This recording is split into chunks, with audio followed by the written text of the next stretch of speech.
clerk will call the roll. Glenn Whitley, County Judge. Here. Roy C. Brooks, Commissioner Precinct 1. Present. Marty Van Ravensway, Commissioner Precinct 2. Here. Gary Fickus, Commissioner Precinct 3. Here. J.D. Johnson, Commissioner Precinct 4. Here. Constitutes a quorum. Thank you. Our invocation this morning will be delivered by Father Timothy Matkin, Assistant Rector at St. Albans Episcopal Church in Arlington. After the invocation, please remain standing for our pledges. I invite you to pray with me. Almighty God, our Heavenly Father, send down upon those who hold office in this county the spirit of wisdom, charity, and justice, that with steadfast purpose they may faithfully serve in their offices to promote the well-being of all people through Jesus Christ our Lord. Amen. Amen. I pledge allegiance to the flag of the United States of America and to the republic for which it stands, one nation, under God, indivisible, with liberty and justice for all. Under the Texas flag, I pledge allegiance to thee, Texas, one state, under God, one and indivisible.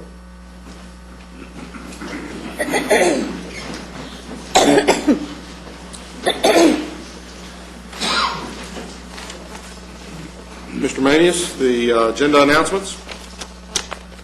Johnny, we do not have any announcements today.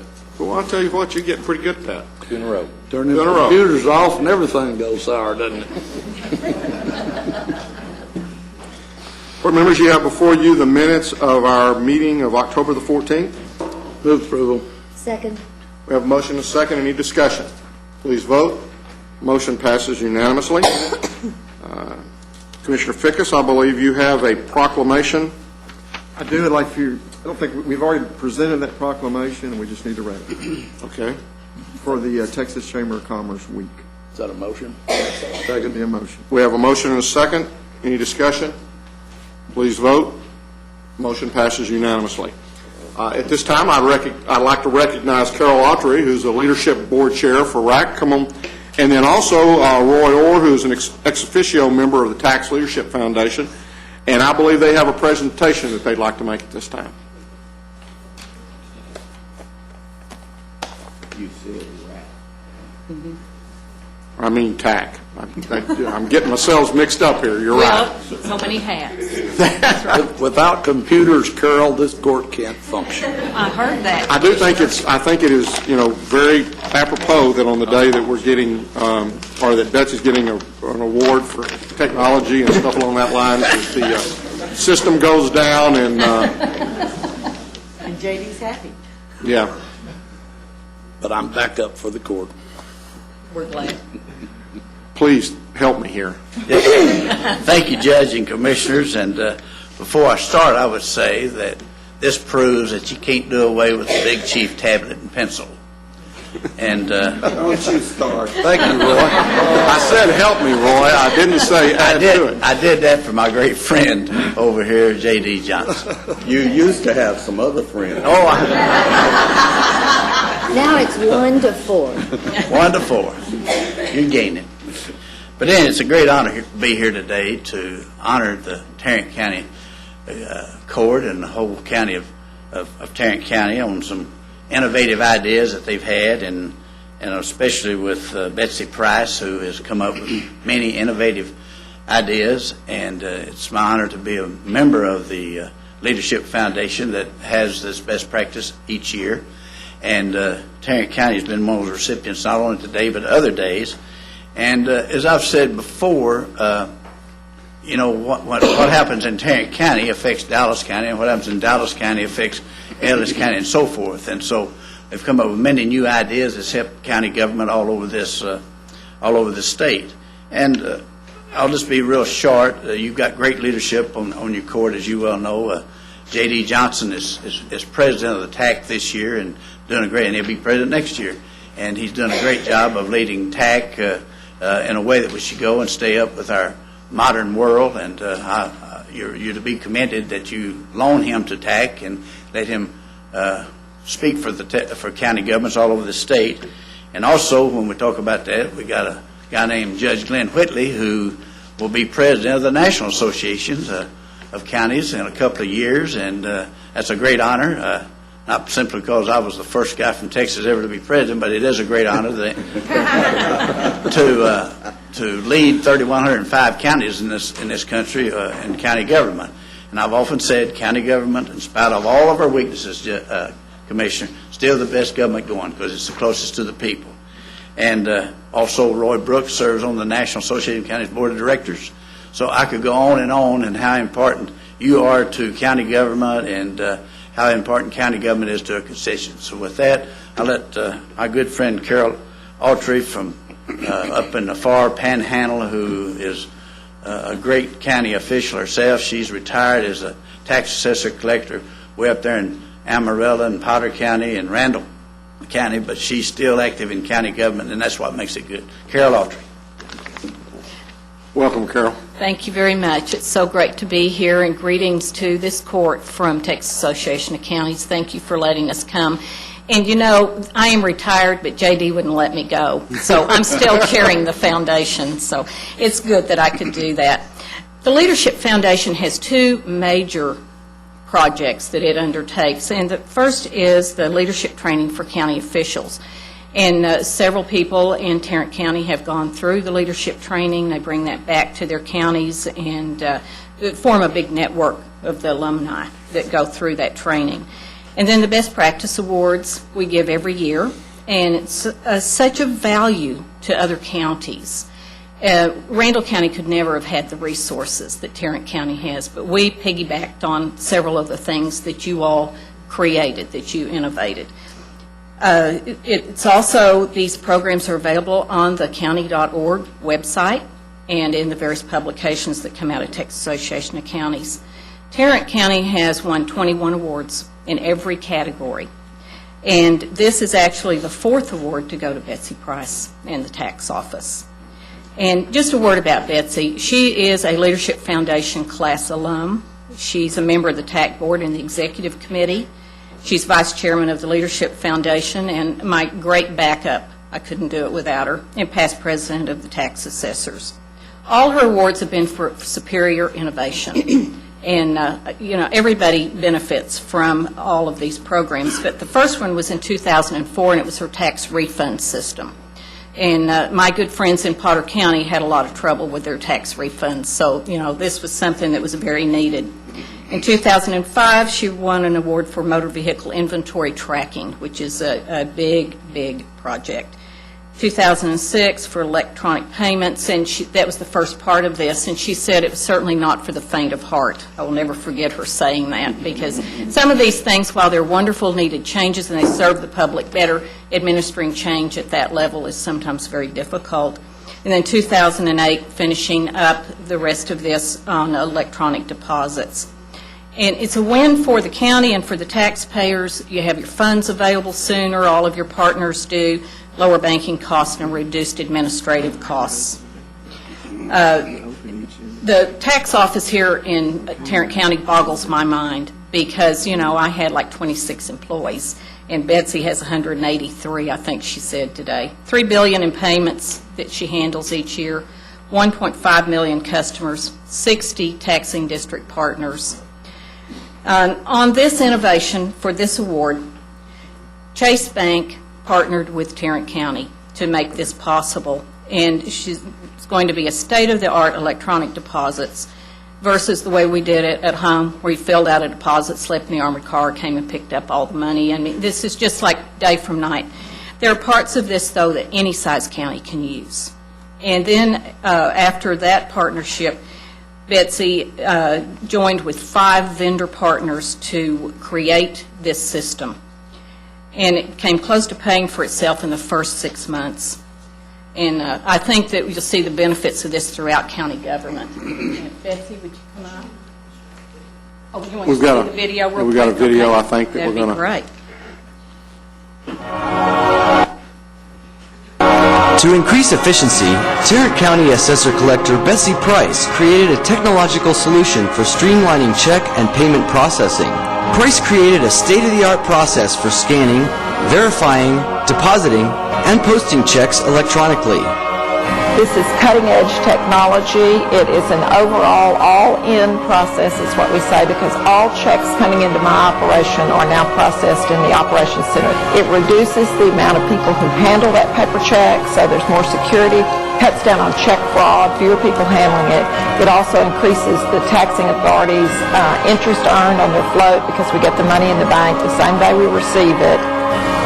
And it cuts down on the amount of staffing needed for my operation, and anytime we can save full-time employees, then we've saved a substantial amount of the taxpayers' money.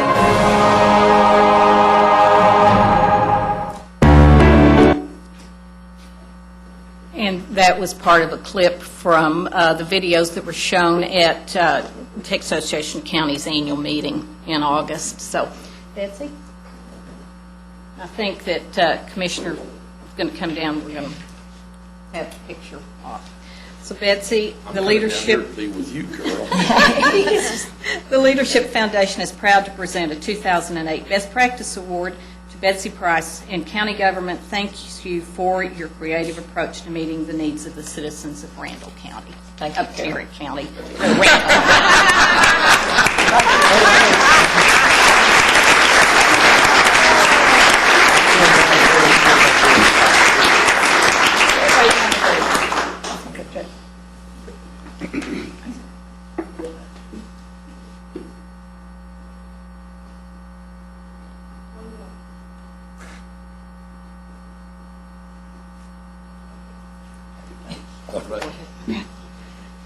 Now, it's also been brought to my attention that today is Betsy's birthday. Oh, no. And so we need to all wish her a happy birthday. Thank you. Thank you for those wishes. It's a nice day to celebrate a birthday with all my friends and partners, and thank you all for allowing us to do this. Without the court support, we could not have done this, and we could not have saved the kind of funds that we have for the citizens of Tarrant County. And I'm always extremely proud to talk about our county and how progressive we are. My staff says, I always say we're on the cutting edge. They say they're on the bleeding edge, but so far they haven't bled to death. But I'll tell you just a quick thing, and then I want to recognize some people. This project has generated so much excitement. I was invited to go to California and speak about it, in Las Vegas and speak about it, and then in North Carolina to speak to the East Coast collectors. And then we have had people here in our operation from Pennsylvania, Georgia, Nashville also, who have come to look at it. And we had a call from another gentleman out of state recently who saw it on TAC's website and wanted to know all about it and could he replicate it. So it's really generated a lot of interest. I want to take a minute and recognize my staff. Spencer kind of chaired this, was the driving force, and then my staff behind them, my property and motor vehicle staff. Y'all stand up. We couldn't do this without their support. They're the ones that are bleeding, but they think we haven't banned it.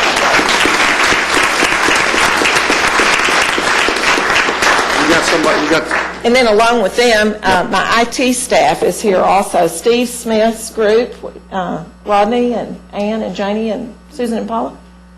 We certainly couldn't have done it without them. And then our partner on the software is Steve Johnson with Spindle Media, who says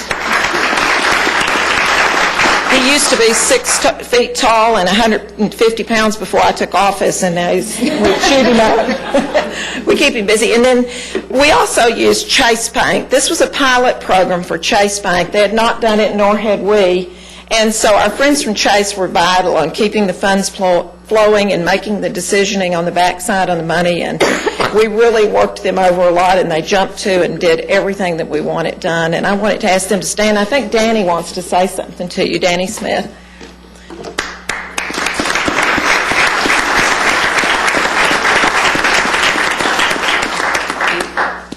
Judge, Commissioners, I just wanted to say, it's been a great project for us, too, because this was a pilot. I had dark hair before we started, and Tom did, too. And so, this is something I think that you really should be proud of. This is really a big deal. As Betsy said, she's getting comments from all over the country, but we are all over the country. And we are now marketing this throughout the country. and because they've heard through Are we your getting organization. royalties then? What? Are we getting royalties? It is so cheap, Roy, you could not have. That's why I have gray hair. You know, I mean, you heard one of the big benefits is cutting costs. That's my profit. Anyway, great job, and thank y'all. Go ahead and introduce the folks that you brought along with you. Art Neville, Mike Wilson, Mary Jane Sotelo, Nell Torres, I was going to say Russell, and Lynn McKelvey. And I will Our say, franchise they spend partners. almost all their time on the county. And We so appreciate that. Thank you. they spend a lot of time helping Betsy and working with her, and all your other areas too. And you'll see them again because we've rolled out face-to-face credit cards again, and they're going live on a rollout basis, so they're busy working on that. Thank you, and I appreciate your support and all my team's support. Happy birthday. Thank you.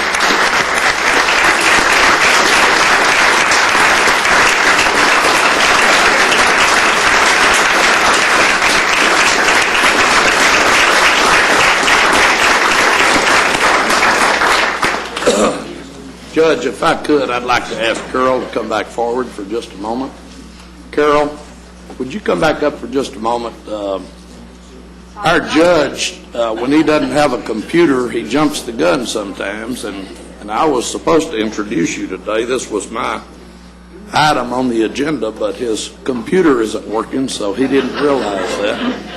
And I didn't read far enough on my other paper thing to realize I was supposed to do that. However, Carol, you introduced me to a friend of yours who happens to live in my precinct, but y'all are here to get together today. I'd like for you to introduce your friend. I would be delighted to. I'd like you to know Catherine Dowd.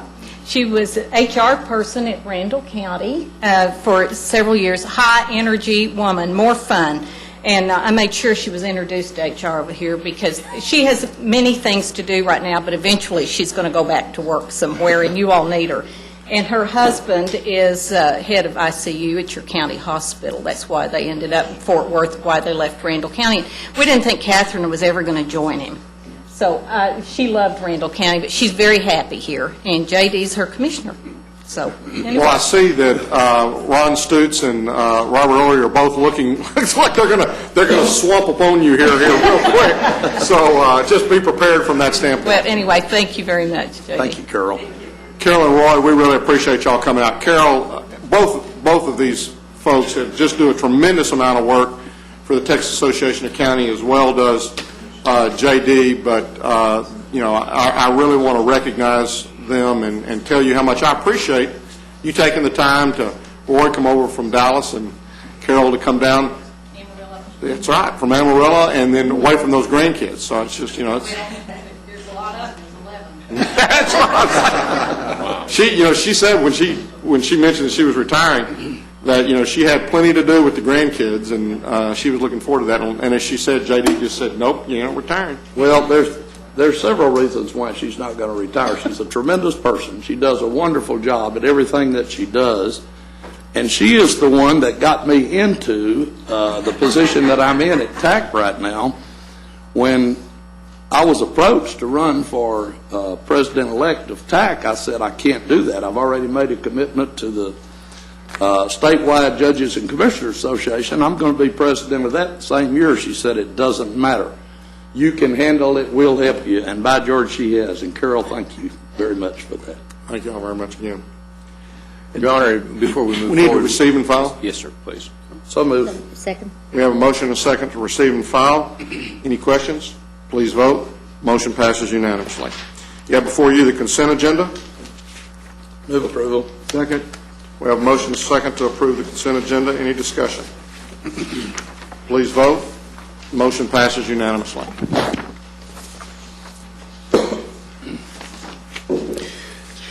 Your Honor, members of the court, we have 5 additional items to bring to the court to you this morning.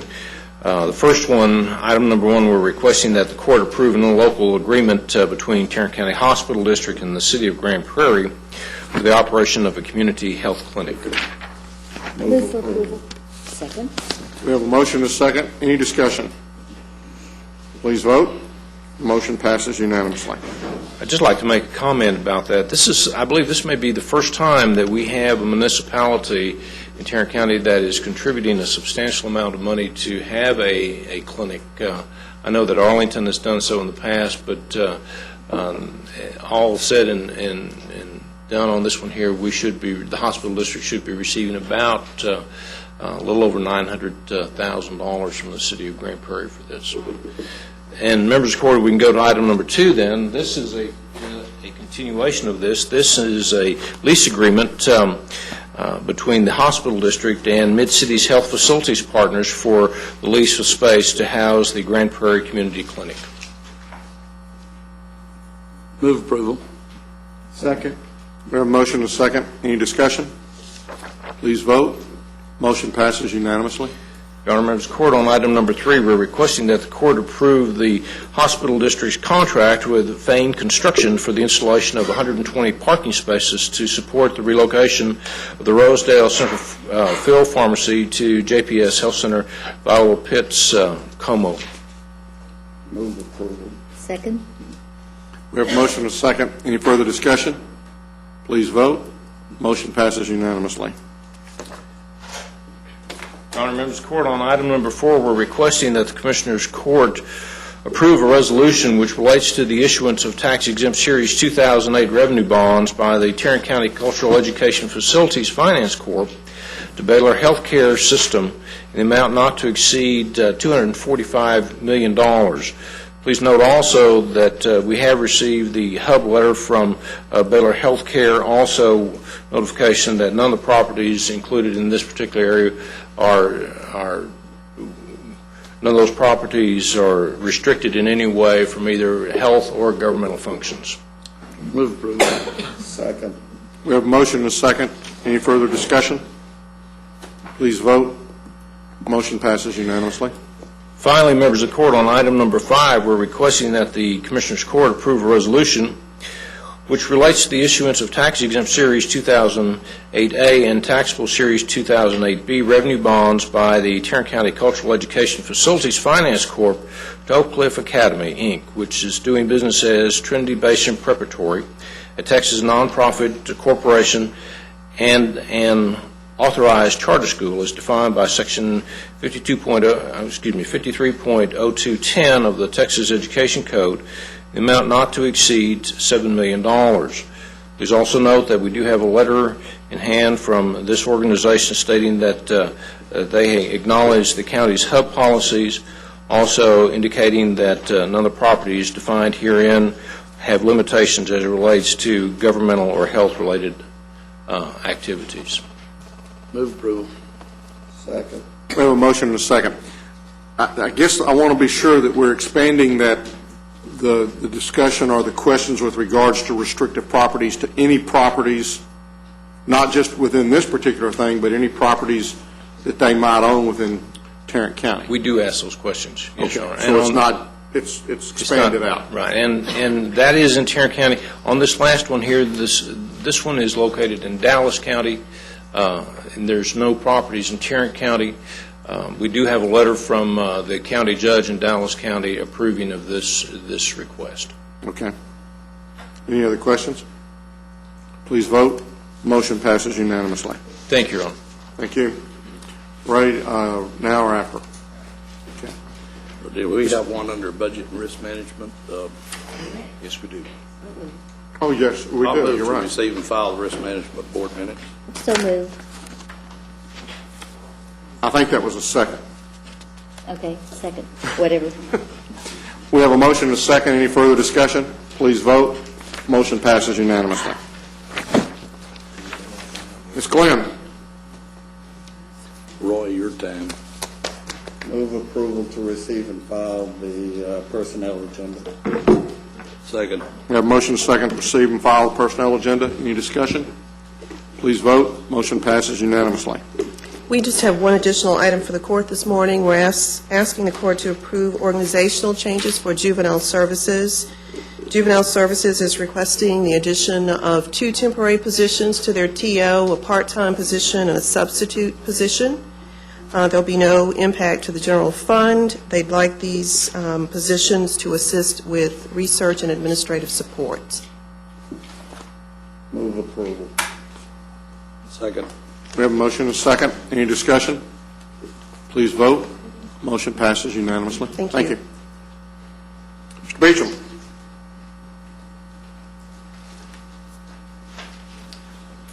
Your Honor, other members of the court, we have 6 items for your consideration this morning. Our first item is a bid award recommendation for bid number 2009-009.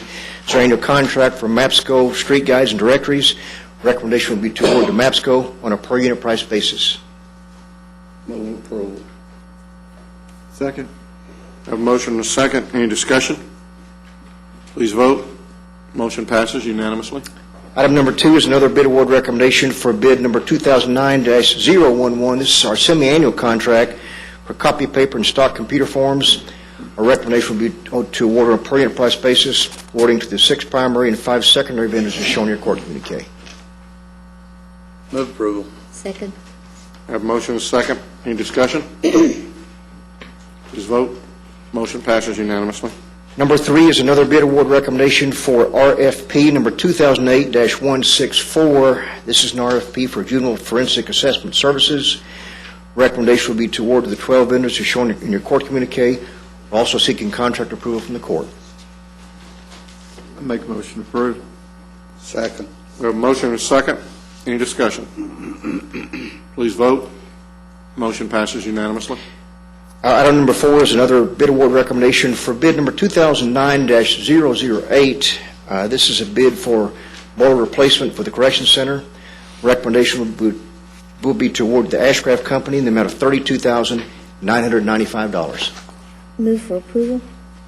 I'll second. For what building? Correction Center. We have a motion and a second. Any discussion? Please vote. Motion passes unanimously. Number 5 is also a bid award recommendation for RFP number 2008-200. This is an RFP for the purchase of a Ricoh MP9000 printer and annual contract for maintenance and software support. Our recommendation would be to award to Ricoh Business Solutions the amount of $94,500. Also recommending rejection of the bid received from Denatech for not meeting the bid specifications. Move for approval. Second. This is for one printer? Yes, sir. What kind of printer is it? Big one. Apparently. This is for a production printer for a mainframe or an Acer information technology. Okay.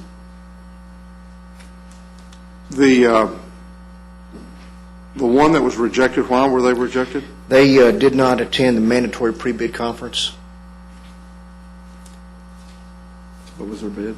What was the bid? Was it a lower bid? They actually they were the awardee this last time, and they acknowledged they had too many irons in the fire for that particular pre-bid conference. Okay, but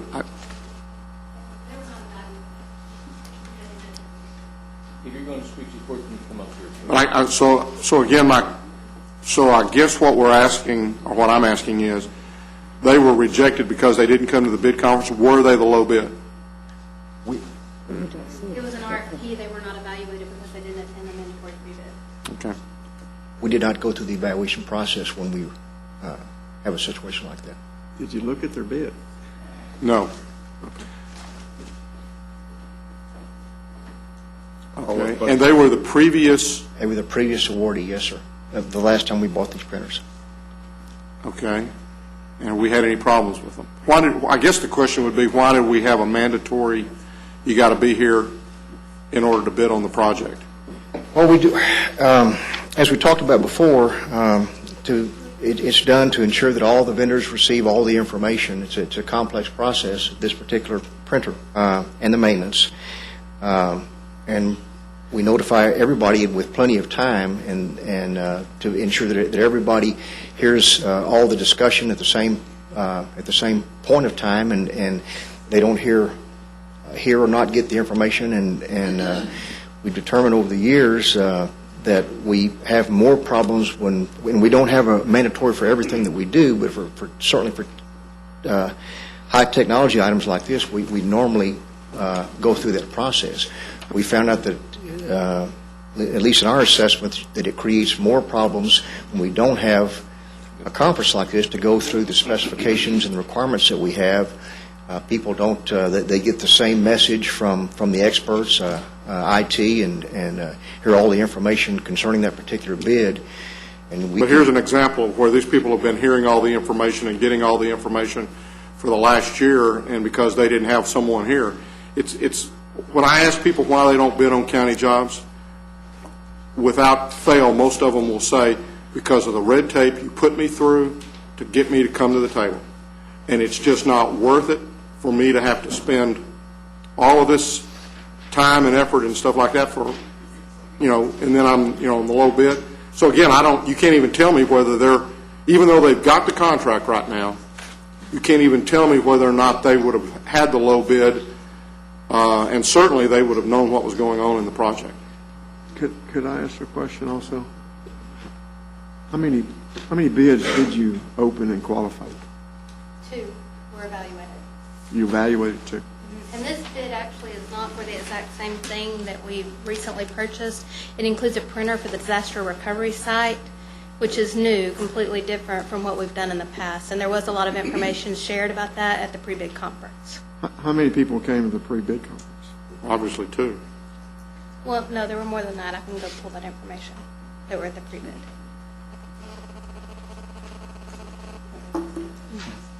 Could you tell me what the second bid was?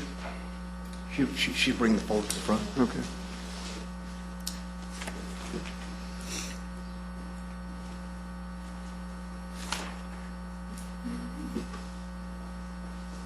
How many contracts do we say you got to come to a meeting before you can even bid on the project?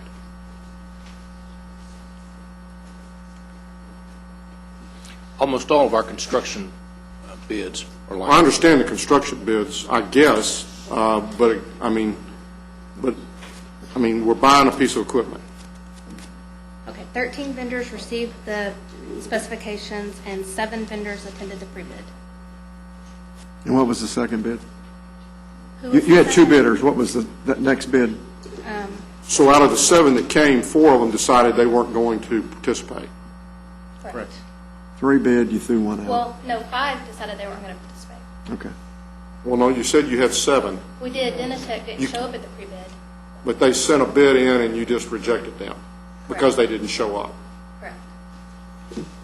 What was the second high bid?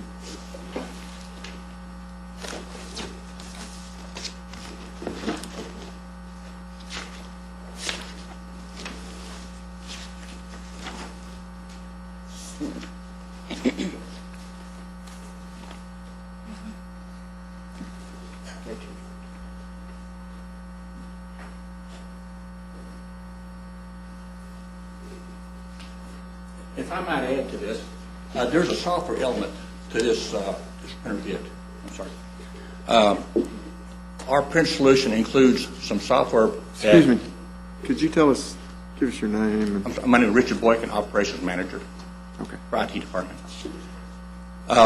We have some software products of our print solution that it's important that the vendors who do participate are fully aware of, and that was the need for the mandatory pre-bid. Can I ask one more time? What was the second bid? My third time to ask that question. Yeah, they were evaluated over a 3-year or 4-year period. RICO came in at $270,334 total.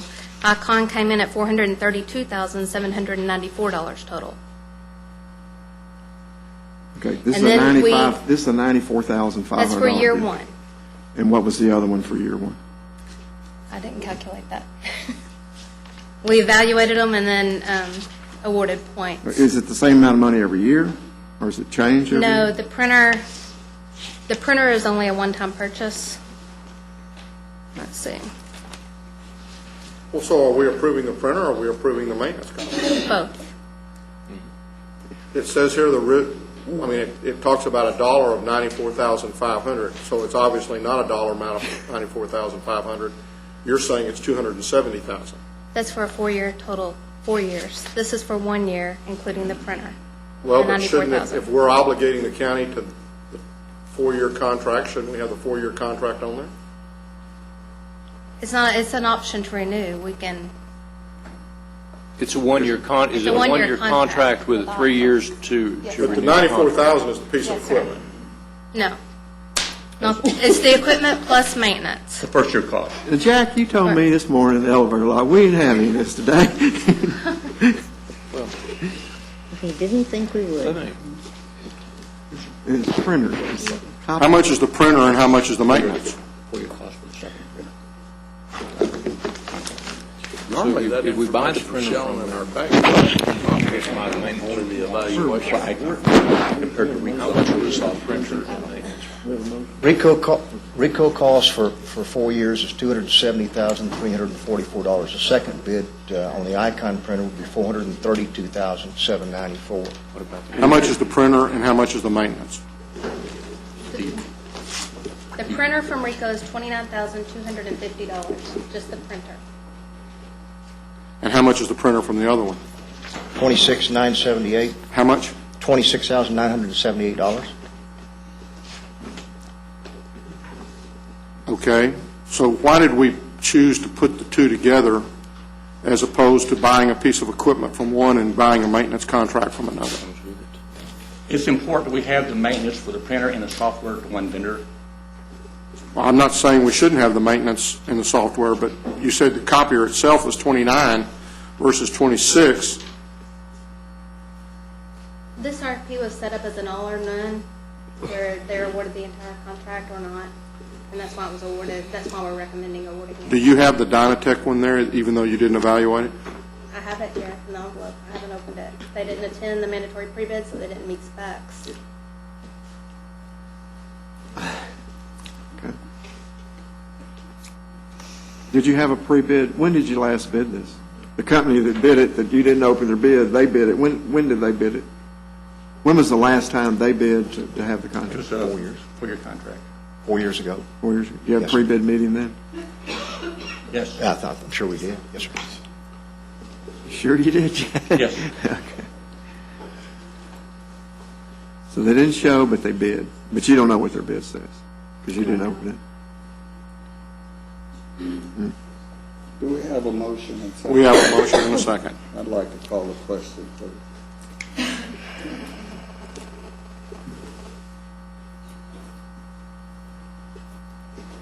Motion passes 3-2. I don't like the fact that we're putting hurdles in front of folks who are trying to bid, especially when it disqualifies someone who's had the contract before.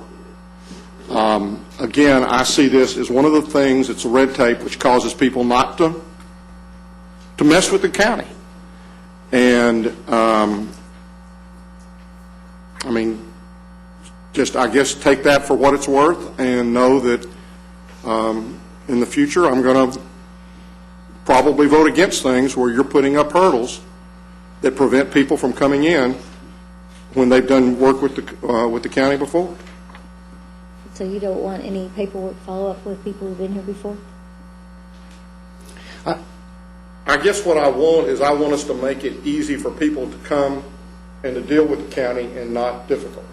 Agreed. And I hear, as I said earlier, I hear time and again that we put hurdles in the way that for people who are doing a lot of business with a lot of folks won't even mess with us because of the hurdles that we're putting in their way. Well, I've also heard the other side that say they appreciate the pre-bid conference because everybody hears the same thing and there's no pitting of... I don't, but to require them to attend something, if they knew everything, they've been working with the county for 4 years. Did you change It's anything? conceivable to think that they might know what's going on in the county. And because they didn't show up, or because they didn't come, they don't even get considered, we don't even open the envelope. I think that every case is different, and if I could explain our logic, thank you, Richard. Gwen. I think these are tough times, as everybody knows, with the economy.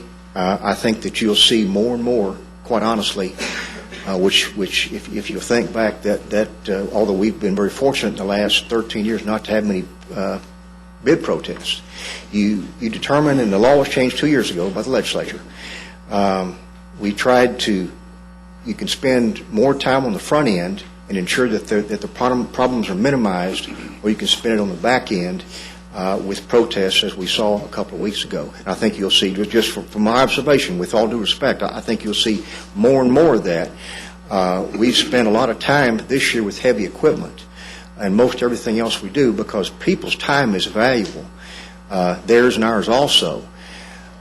When they come to court and question a horsepower, a specific IT requirement, whatever it is across the board, I think you'll see a lot more potential bid protests brought to the court if we can't identify what our needs and requirements are up front. Well, you identify them in your bid process, but for them to have to come to a meeting, if they don't read the deal, or if they don't ask the question, then in my opinion, they get what they deserve. But for them to say, you're not even going to be considered if you don't come to a meeting that we're holding at 10 o'clock on, X day, I mean, are we trying, Commissioner Fick? Yeah, I mean, there's nothing, unless you issue a change order or an addendum to that specifications, everything you put out when you bid that job is what the vendors have to meet. Is that correct? Yes, sir. Okay. So you get in a pre-bid meeting and you make some minor change because of the consensus of you and the people that are there, you're obligated to put that in writing and send it to the people who picked up the packet. Would that not be true? If you don't put it in writing, then it doesn't count. Yes, sir. Anything said at that pre-bid meeting is just something said. Doesn't change the bid specifications unless you physically, in writing, change the bid specification. Yes, sir. I understand about pre-bid meetings, and they're very important, especially for construction. But on things like, commodities like this, you ought to be able to take, and nothing's wrong with having a meeting, but to make it mandatory, I think is something you need to think about. When you've got a written specification that clearly spells out what type of equipment and what type of maintenance, especially when you got a company that's already been doing it for you, maybe a different piece of equipment, different model, but the same manufacturer, has a track record. That's just a concern I think we have. We need to, and I agree with Glenn, people say, that it's too cumbersome to do business sometimes here. I've had no conversation with anybody from Dynatek. I mean, I don't know. They haven't called anything on that lines, but it just seems as though we're putting hurdles up.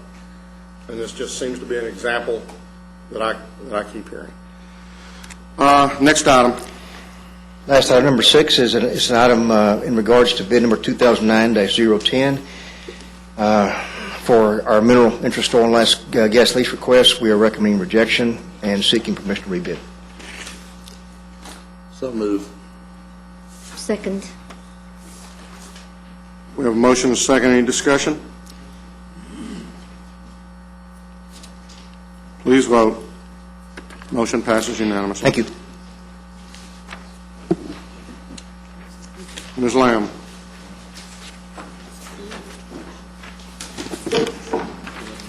Thank you. I'm here today to request that Commissioners Court consider a change in scope for the roof snow project. It's in the City of Keller, and it was included in the 2006 Transportation Bond Program. The original proposal was to widen Roof Snow Drive from 2 lanes to 6 lanes from Bear Creek Parkway to Rapp Road. The city, after doing some public meetings in the area and conducting another traffic study, an updated traffic study, they're now requesting to change the scope of the project. They'll widen Roof Snow from 2 lanes to 6 lanes from the existing 6-lane section at Bear Creek Parkway over the bridge to the Bear Creek, and then they'll reduce the scope and widen from 2 lanes to 4 lanes from Bear Creek to Rapp Road. This will match the 4-lane section south of Rapp Road. I can answer questions. I've been meeting with Keller officials for a number of months, and I know they've had a number of public hearings with their citizens on this. And would somebody from Keller like to, maybe Greg or see our mayor out there and other folks? Mayor, we appreciate all of you being here today.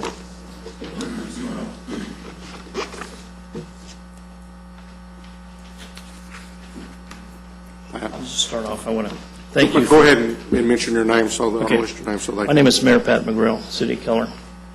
And I have with me today our City Manager, Dan O'Leary, our Assistant City Manager, Chris Fuller, our Director of Public Works, Greg Dickens, our Mayor Pro Tem, Mitch Holmes, and our Councilman, John Baker.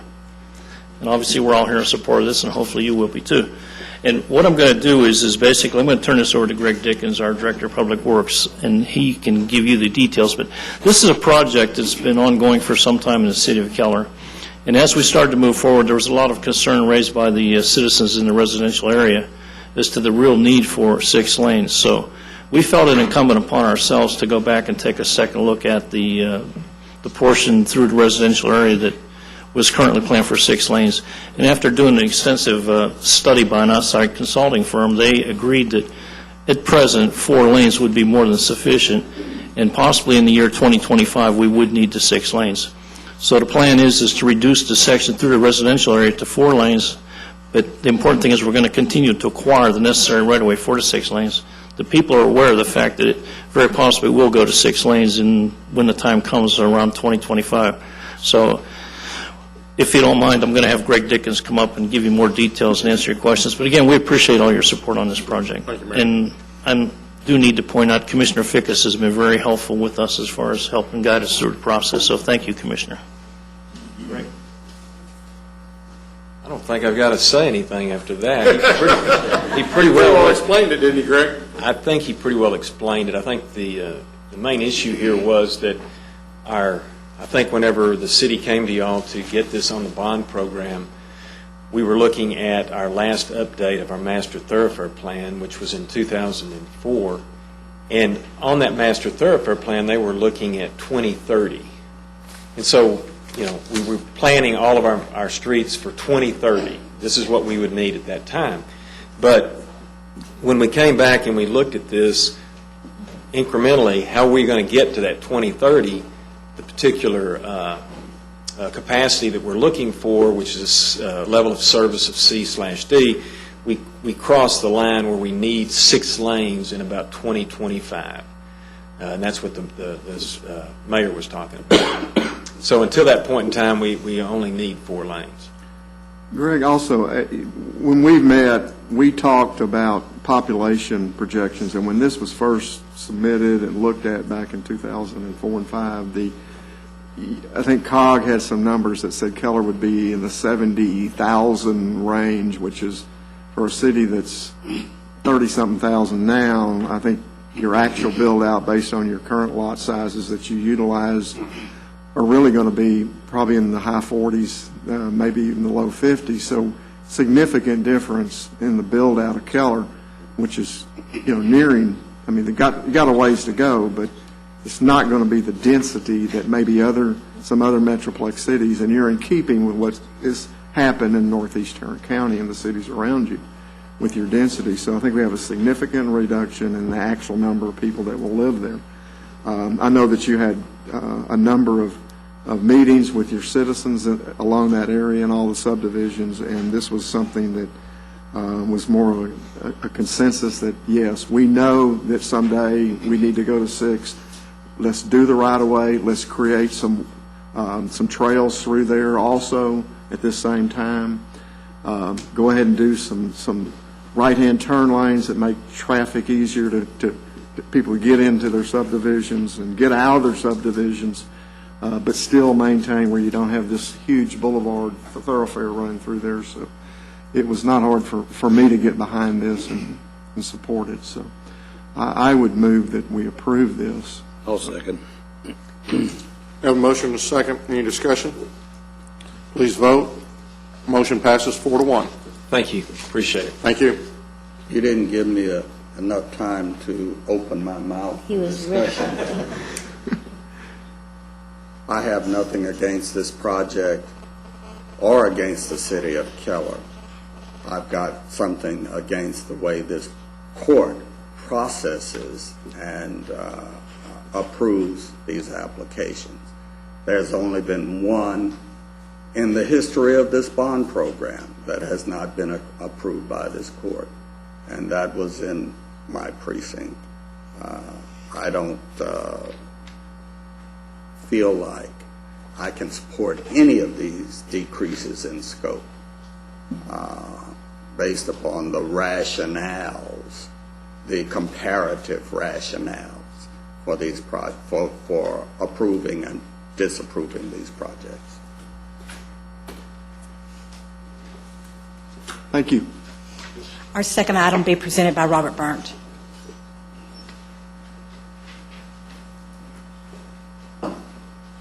Morning, Judge, Commissioners.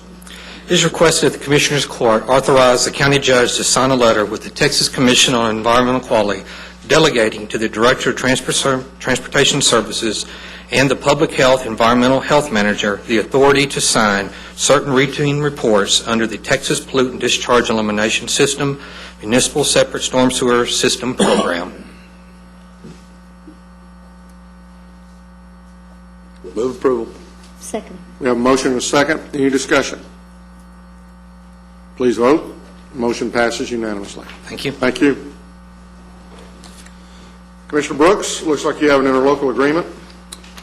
Mr. Reich, are we good with this? I move approval of interlocal of item 8K 1A and B.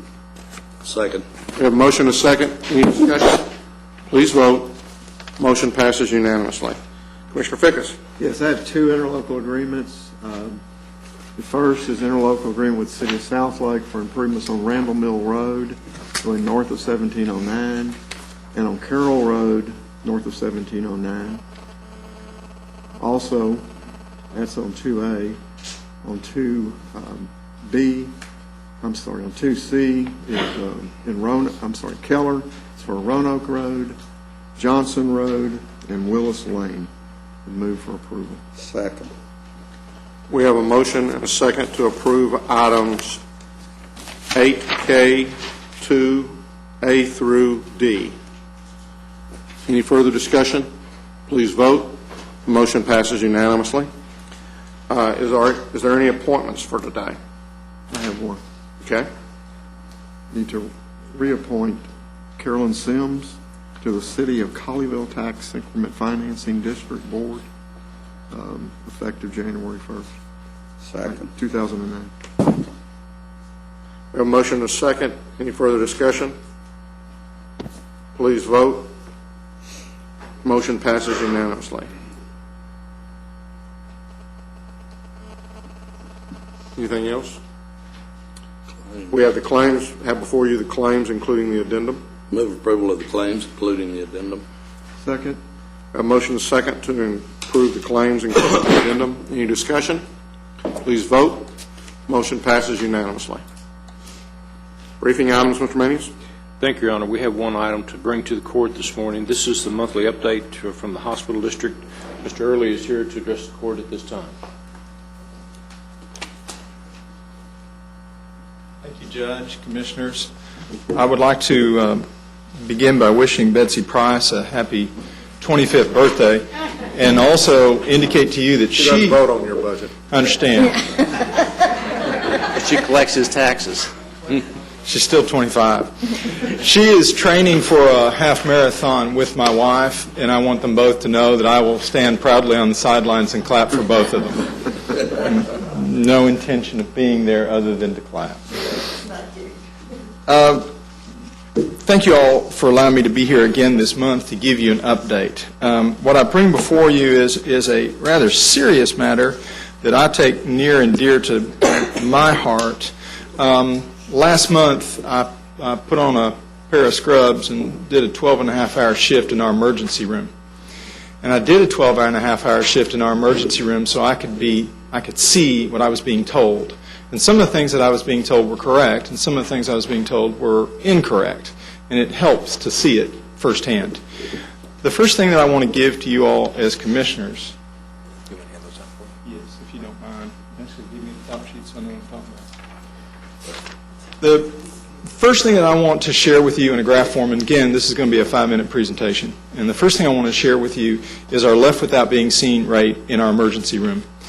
I think it's intolerable, and I think it is something that we need to be aware of. I announced this to the board.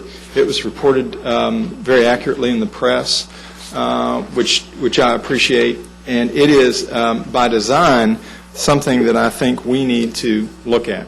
If you look at our length without, our left without being seen rate, we have hovered in the last year from 10%, which is an intolerable rate, all the way up to a high in July of over 20%, to now roughly about 15. It's about 14.7%. If these numbers continue in our emergency room, we will be telling 12 to 14,000 people a year, I'm sorry that we didn't service any of your needs at our emergency room. That is not tolerable for this public hospital. Now, what I'd like to also show you is, and I think part of what JPS needs to do in its efforts to get better is admit what its problems are. What we did by the intensive work of Dr. Gary Langston, our emergency room director for MCARE, is what he did is he did a pilot program. And what you're presenting in this graph is a pilot program that on August 4th, 243 people presented in our emergency room. They did an extensive screening program, and we get a lot of people that come to our emergency room to get their prescriptions filled. We get a lot of people that come from urgent care. We get a lot of people that care for primary care. There are people, 72,000 people in a year that came to our emergency room, and part of those people don't belong in our emergency room. So what we did was an extensive screening process that caught them early on and said, okay, look, you probably need to go to our urgent care. You need to go to our pharmacy. You need to go to our emergency room. When we did that and did extensive screening, on that first day we did it for 12 hours, we had 0 left without being seen.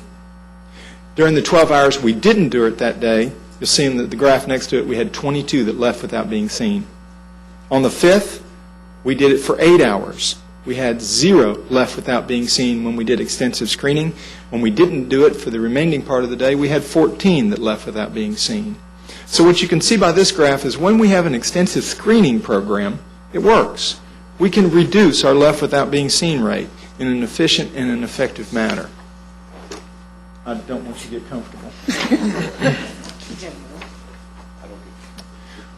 What you're seeing that my helper, Mr. Manius, is passing out at this time, thank you, is a graph that also is concerning to me.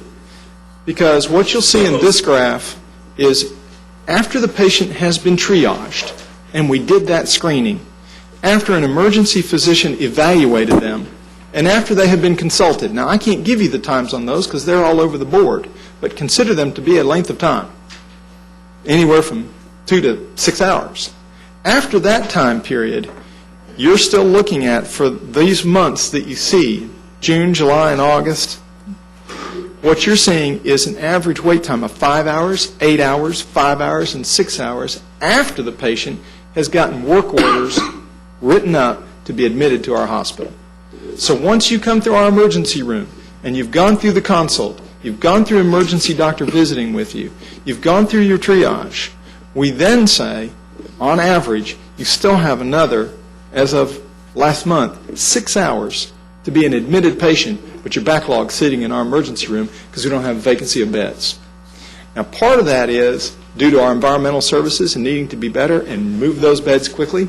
When a patient moves out, getting those sheets off, getting them clean, and getting that bed ready for the next patient, we need to do a better job of that. The second thing we need to do a better job on, and that is bed control. We're still doing bed control on a clipboard, and that's not the place for JPS to be doing bed control. We need to be computerized with our bed control like so many other hospitals are, and we can begin to alleviate this problem. I have committed to the board that I will come back to them in December and talk to them about some of the changes we plan on making in the emergency room, and I'll come back in February to begin to give them some empirical data. I've also asked the chairman, which he happily did, the chairman appointed a committee to look into this that will consist of Dr. Floyd, Dr. Weber, our newest appointment to the board, and Dr. Martin, Dr. Steve Martin, who is a very talented emergency room doctor here in this town, who now works for Alcon and does health programs for Alcon. But Dr. Martin has been very helpful to me in looking in our emergency room. Also, we've added doctors and nurses to the committee as well. I wanted to bring that to your attention because I think those are things that JPS should be working on. And as I witness things in our emergency room, your emergency room will tell you everything about your hospital. It'll tell you your discharge policy, your admit policy. It'll tell you the effectiveness of your community clinics. and those type things. So I wanted to share those numbers with you. I did share them with Mr. Spangler and the board and the public that came to our meeting. Robert? Yes, sir. On your number of patients that come into the emergency room, what percentage are treated? I mean, you showed us how long it takes to get a room. What percentage of patients are treated and released? The amount of patients that are admitted into our hospital is 82% that come through our emergency room. 82% of everybody that presents in our emergency room will be admitted to our hospital, into a bed. That's a large number. That's a huge number. And you confuse 82% of your patients in the hospital come through the emergency room. Is it 18% are released? Yes. Or is that? Yes, they'll be released, and they'll also go through a system that does work very effectively in our emergency room called our Fast Track. And what you do in Fast Track is people come in and have a cut.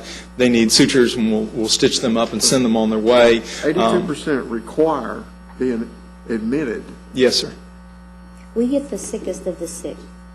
Our acuity levels are the highest, and that's another thing we discovered in my study of looking at the emergency room, and that is we probably need to communicate with the vendor that deals with our emergency docs, because our acuity levels are so high, and we don't equate that to a pay that is equal to that. I guess I would have thought, and maybe obviously incorrectly so, that our emergency room, I always hear that your emergency room is used as an urgent care clinic, where people come that got the flu or whatever.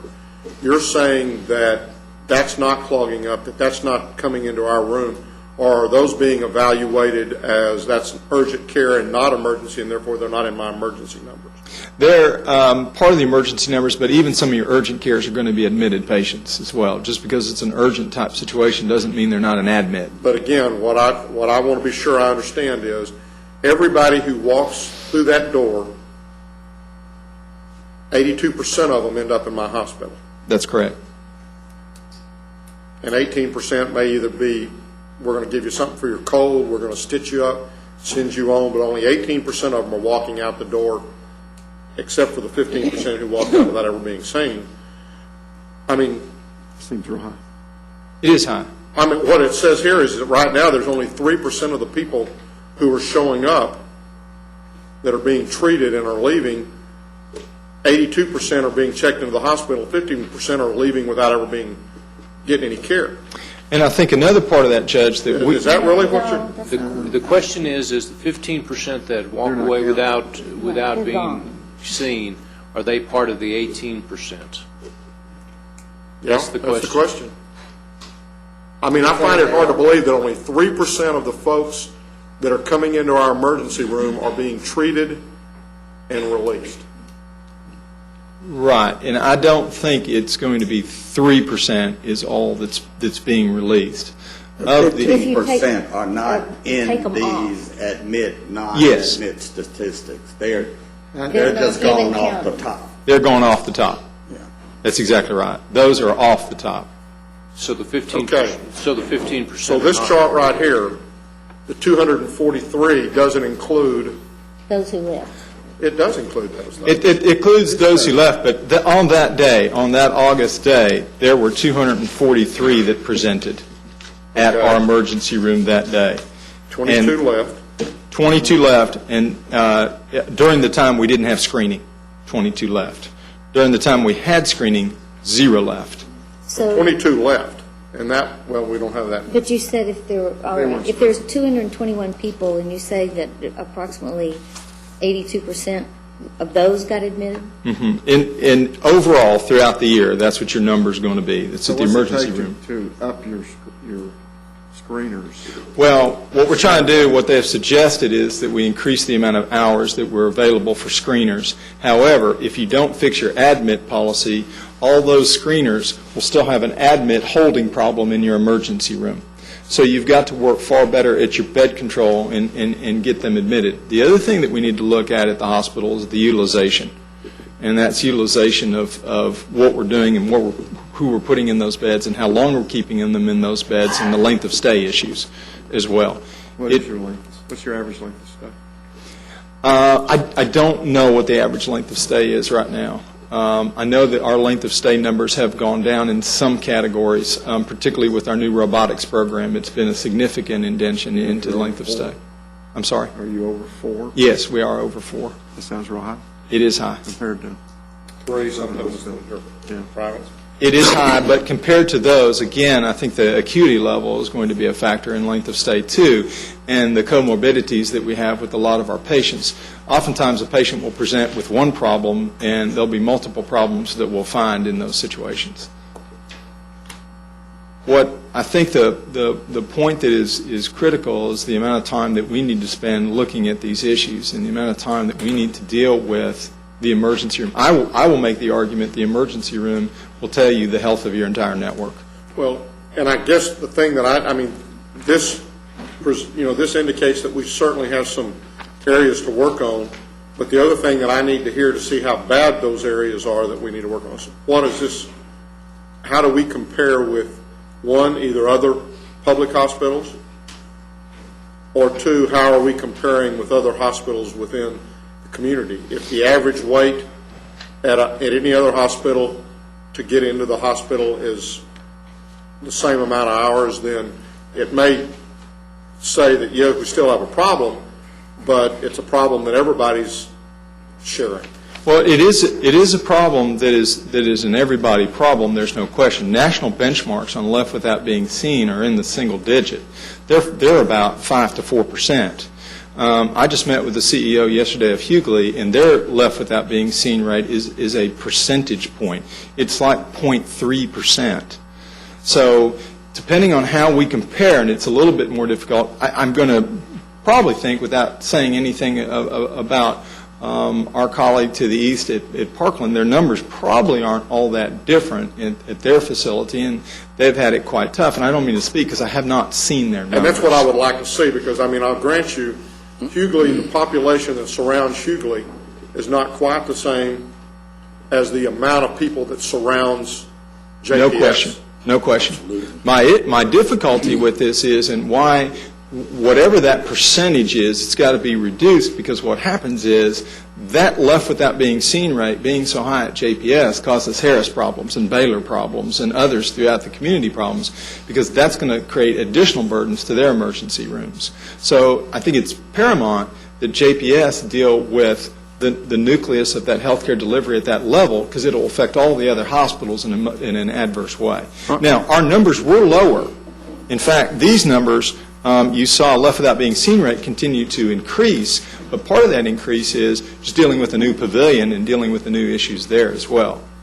So we do have, but to have them in the double digits and rising from 7% a year ago to 10% to 12% to 20% and back down to 15% are numbers that need to be addressed. Well, I want to thank Robert for doing this study and spending the 12 hours in the emergency room. I was privileged to be at the board meeting last week when he made his presentation to the board, and I don't think that this is any surprise really to the people at the hospital district. I think it is something that has been ignored for the last 6 or 7 years. Robert is at least taking the initiative to move forward on it, and I want to commend you for that. And I think the things that Judge Whitley and others have brought up do need to be followed up on, and I think they will be followed up on under your administration. But I think you are doing what needs to be done and what is needed to be done out there for a long time.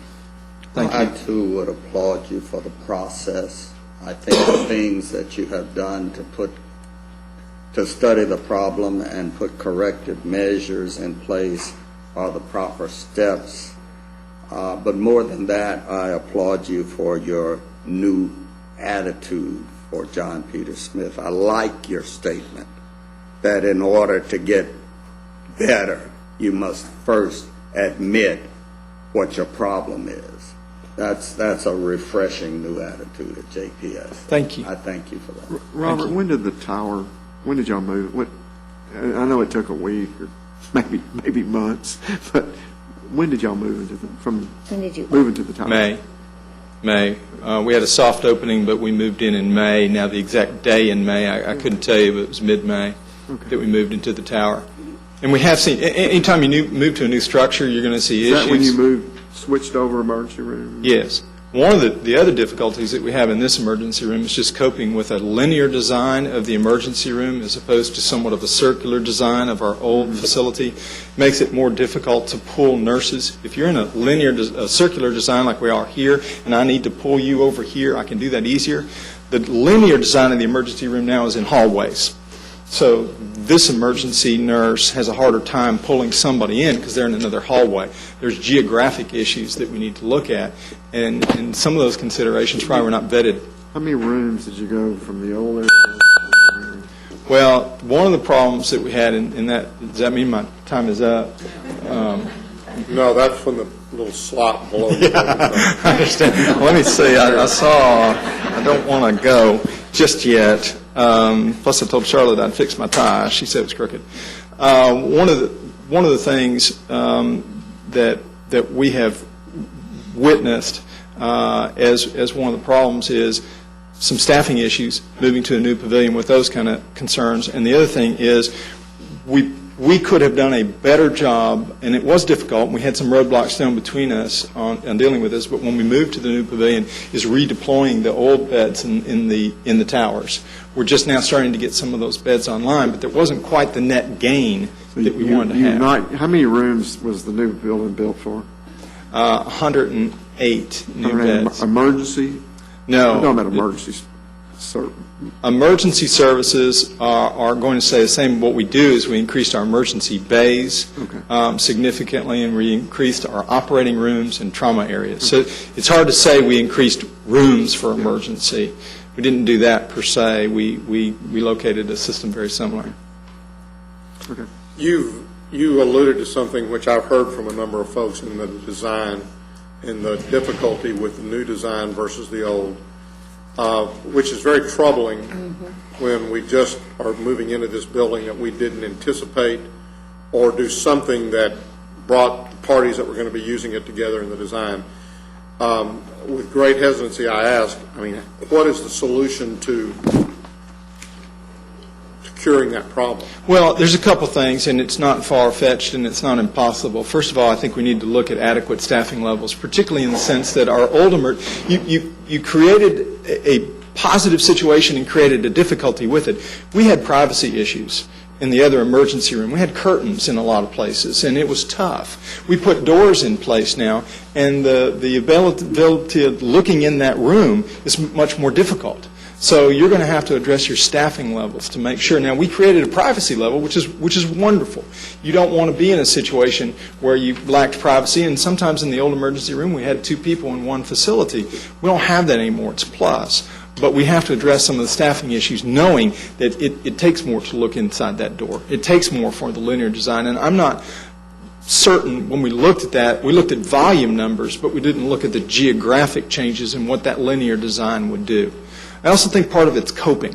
When I was in the emergency room, what I found, we had a few traveling nurses that were there to make up in areas where we had nursing needs.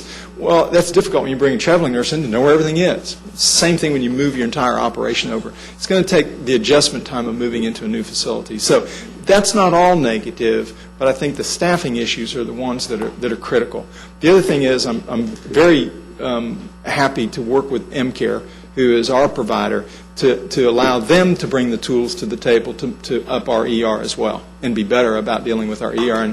And they have obliged by that by calling me quickly after the meeting and setting up a meeting with me, which I'm very happy to have. That lends into my question. Do you have any comparison of the number of patients that your emergency doctors have to see with what other emergency rooms have to see?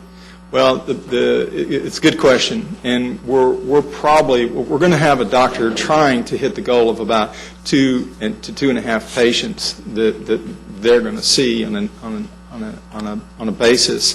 2.5 patients for what length of time? On an hour basis to see that. Bless you. What we are going to do is that standard is pretty much the standard. We are in that mark. Where our problems is the acuity levels at John Peter Smith. Right. Ours are higher, and we're higher even in comparison to other MCare facilities in the Metroplex, our acuity levels. that they service. That's the one that's got to be addressed. And there's one other thing that we're going to do to make a change. We had a requirement in the contract for M-Care that required all of our emergency docs to be board certified, which is good, but I think what we need to do is do what all other facilities do and make them board eligible and give them time to get their board certification. Because what we do is we restrict ourselves from good recruits because we can't hire any great resident into our program because they have to be board certified. So we're restricting ourselves. You can't even use. That's right. And that will be important. We currently don't teach our emergency residents, but we will. That program will come online hopefully in July of 2009. Any other questions? Gary? No. I want to thank you all for the update. I'm also going to send you a piece of paper on how we've redirected our goals. We've committed our goals to 6 major categories now. We were a little bifurcated, and we had goals that had target, above target, and maximum. We're going to restructure that, and they're going to exist on patients, physicians, workforce, medical research, JPS resources, and community. And every goal will bounce off of those. We won't have a myriad of goals, and therefore, for whatever level you are at JPS, your goal will always reflect back to physicians or reflect back to patient care. And I think that will help our organization a great deal as well. Robert, we appreciate very much the job you've done out there. I appreciate you coming on a monthly basis. I think this is good. It gives us, I think for the first several months, there's probably going to be a lot more questions just because it's getting familiar and getting comfortable with what's occurring. But I appreciate, as others have said, the work that you're doing and the job you're doing. And thank you. Again, thank you very much for coming forward. Thank you very much. Thank you. And I'd like to see you for just a minute. Yes, sir. Another minute. Yes, sir. Mr. Manius, anything else? Not at this time, Your Honor. At this time, then, the Commissioners' Court will now recess and open from open session and proceed to closed session to discuss items exempted under Sections 551.071, 072, 074, 076, and 087 of the Texas Government Code.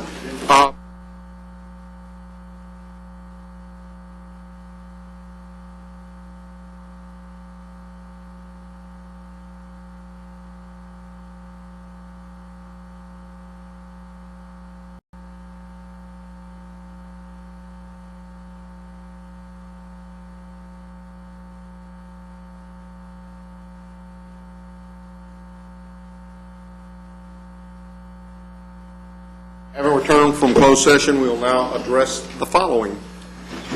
Yes.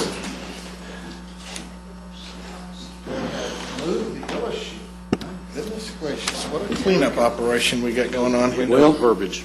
All right, yeah, I remember the verbiage. All right, this is under item C1 in the district attorneys. We're requesting authorization to settle in full the claim in case involving Reeves versus Tarrant County and authorizing the payment by the auditor without the first appearing on the claims register for approval by the court of $41,500 payable to Alicia Reeves and RSGIHIO. And we're requesting this be paid from self-insurance and to be paid without approval by the court, without further approval by the court. Move approval. Second. Have a motion and a second. Any discussion? Please vote. Motion passes unanimously. Adjourned. Everything is ready for y'all if y'all want to. I've signed everything. Thank you.